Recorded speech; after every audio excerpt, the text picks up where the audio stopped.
This is the area where I spotted the Bigfoot that night, way back over there.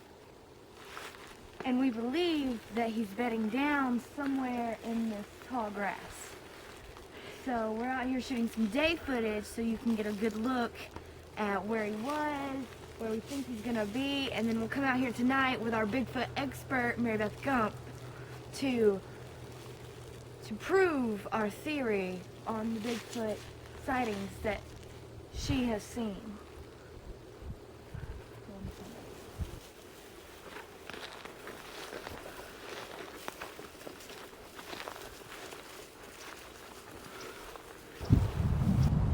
So we came out here today after the long rain of like 3 or 4 days, so the ground's all really soft and the pond's kind of filled back up.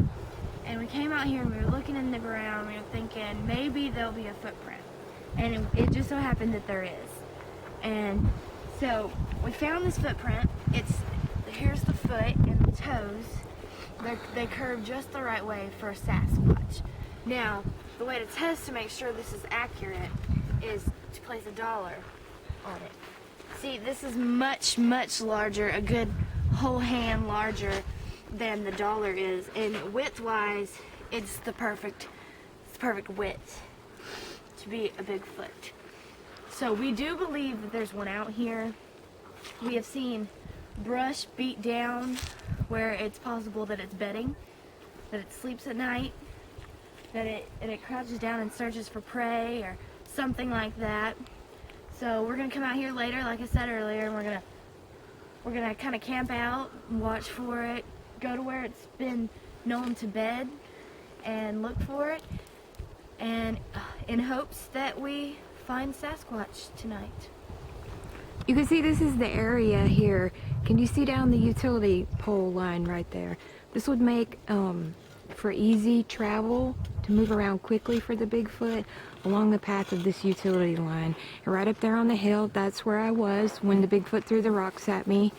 And you see it goes on up over the hill down on further the utility line. This is where the Bigfoot has been, what's the word? Bedding down? Yeah, bedding down. As you can see, these are not broken. These twigs and such aren't broken. But right here, they're broken down. And deers don't do this. Deers tend to prance through the grass, not barricade through it like such. See, these twigs are broken at the base. Now over here, if you travel a little bit further, there's beaten down branches. Now, we believe that that is where the Sasquatch has been sleeping. And these branches up here on this tree are all man-handled and messed up. So we believe that he tends to break these branches to make his bed and then sleep in it at night. Okay, now we are going deeper into the woods, traveling further to look for more evidence of Sasquatch. While we're looking for more evidence, we're also going to be looking for a large stick that resembles a tree that we can beat against a tree for tree knocking. That's a prominent way of communication for Sasquatch. They hear tree knocking, they'll do some tree knocking back, and then we'll know for sure if there's a Sasquatch here. Come on, let's go. I believe we found a good stick for tree knocking. Now, it needs to be thick and sturdy enough to where it'll make an echoing noise when you hit it against a tree like this. The echoing noise, the deep echoing noise is what captures the Bigfoot's ear, and he'll stop and listen, and he'll imitate it. And that is the form of communication that Bigfoots use, is tree knocking. As you can see, we're in the edge of the woods now, and that right there, the clearing, is the power line trail. Now, it is very easy for Bigfoot to hide here because he can duck down behind brush and bushes and trees, and then when deer or other types of prey come by, he can just jump out and attack them. Now, there have been deer carcasses and other various dead animals found out here. Now, we don't know what could have killed it, but we do believe that Sasquatch is a prime killer of these animals. It's believed when a Bigfoot hears a call that it'll either respond to the call or it'll move closer to where that call has been made to find a mate. So today we're going to call out like a Bigfoot might and see if we get a reply, or if maybe it'll come closer to where we are, and then later tonight we'll do it again to see if we can get another one. This is what a Bigfoot call sounds like.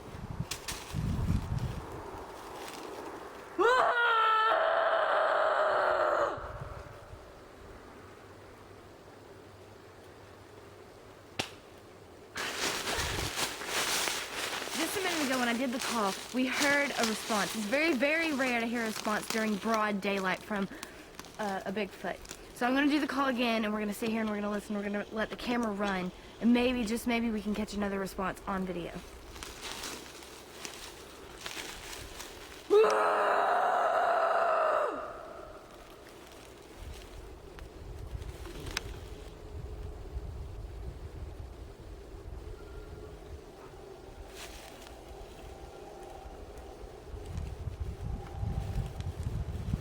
Did you hear it?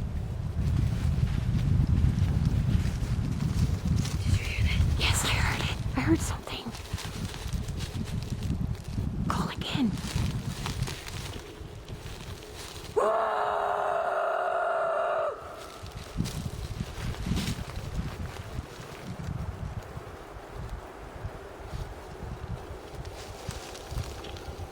Let's go. Let's get out of here. Go. We're back tonight. This is our Bigfoot expert, Mary Beth Gump. Hi. Earlier we took you out in the woods. We did some day footage of the footprints and the bedding, and we even heard the Bigfoot in broad daylight. So tonight we're going back out here with our Bigfoot expert, and we're going to try to find Bigfoot again. All right, you ready? Let's go.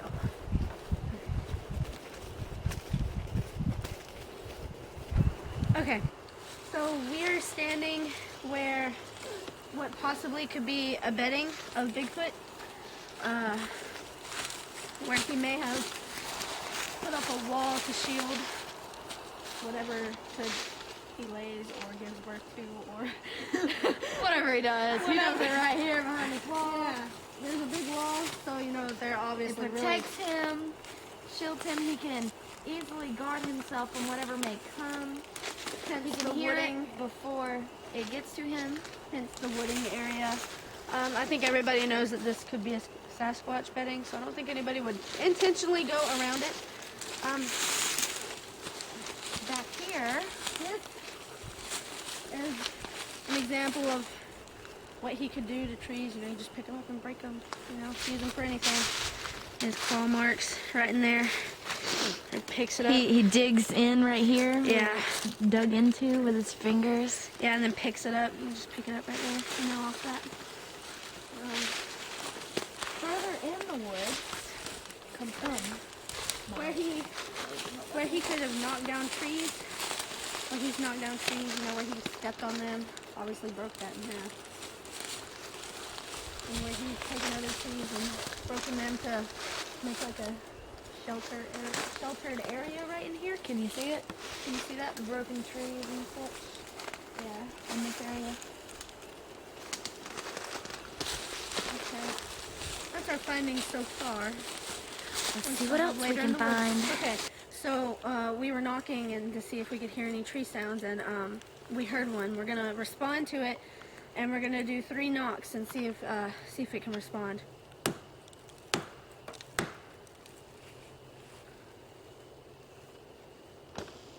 You hear it?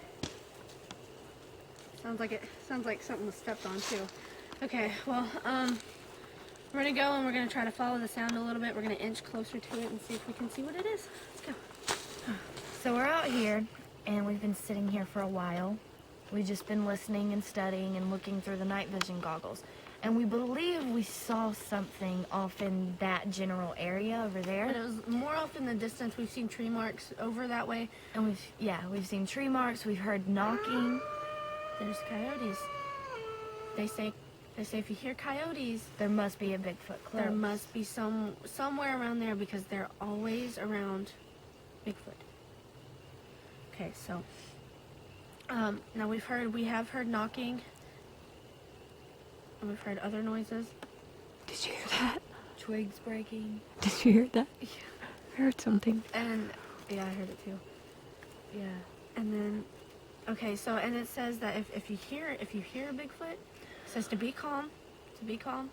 If it gets closer, you'll run. Okay, so because we don't want to be chased, we don't want to be eaten. We want to be off in the distance enough to where maybe we can see it to prove if there is one, and then we just want to kind of leave it alone for now.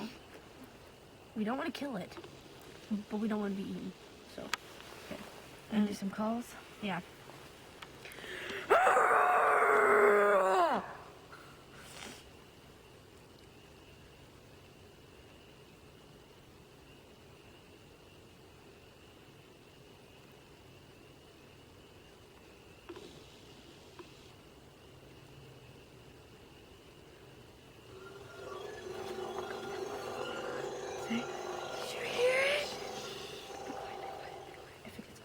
Did you hear it?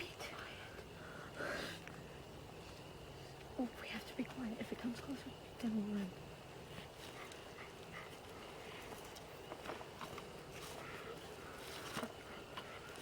Just in case.